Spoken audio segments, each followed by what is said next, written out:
भक्त का भगवान से पुरातन नाता रहा है। भगवान के वियोग में भक्त का तड़पना, भक्त का व्याकुल होना, ये सदियों पुरानी परंपरा है और अनगिनत भक्त इसी प्रक्रिया से गुजरते हुए भगवान तक पहुंचे हैं।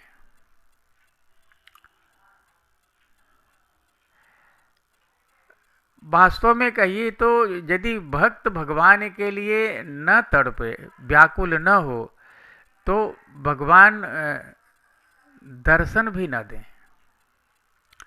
जैसे एक बालक के रोने पर माँ झट से उठ करके बालक को उठा लेती है, ऐसे ही व्याकुल होने पर ही भक्त को भगवान याद करते हैं, दर्शन देते हैं। इसका कारण भी है, भक्तों का संपूर्ण जीवन भगवान के लिए समर्पित होता है। तन से कहिए, मन से कहिए, प्राण से कहिए, सब उनके चरणों में न्यौछावर होता है। और भक्त भगवान के बिना रह ही नहीं सकते। भले ही मछली जल के बिना रह जाए, जीवित रह जाए, लेकिन एक सच्चा भक्त भगवान के बिना नहीं रह सकता है। आपने देखा होगा कैसे नामदेव जी चौथे दिन जब भगवान ने दूध नहीं पिया तो छुरी निकाल करके और अपने ही को मारने पर तुल गए, तो झट से भगवान मूर्ति से प्रकट हो गए। एक जगह भगवान कहते हैं, मैं भक्त का बनूं गले का हार, नया नित कुंज बसाऊं मैं। एक जगह और कहते हैं, हम भक्तन के भक्त हमारे, सुनु अर्जुन प्रतिज्ञा मोरी, मेरी यह प्रण टरत न टारे। जो भक्तन सो बैर करत हैं, सो नित बैरी मेरो।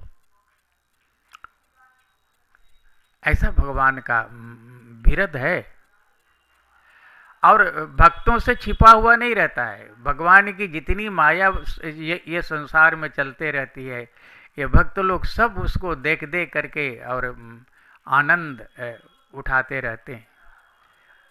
भक्त जानते हैं कि ये भगवान माया के द्वारा हमको जगत में भेजा है, जाल बिछाया है, और ऐसे माया को, ऐसे जाल को ये भक्त तोड़ना भी नहीं चाहते, क्योंकि वो जानते हैं कि हमारे चाहने से कुछ नहीं होगा। भगवान जब उचित अवसर देखेंगे तो स्वयं ही इसको नष्ट कर देंगे। आप समुद्र मंथन की लीला देखिए, उसमें भगवान ने 4 अवतार लिया है।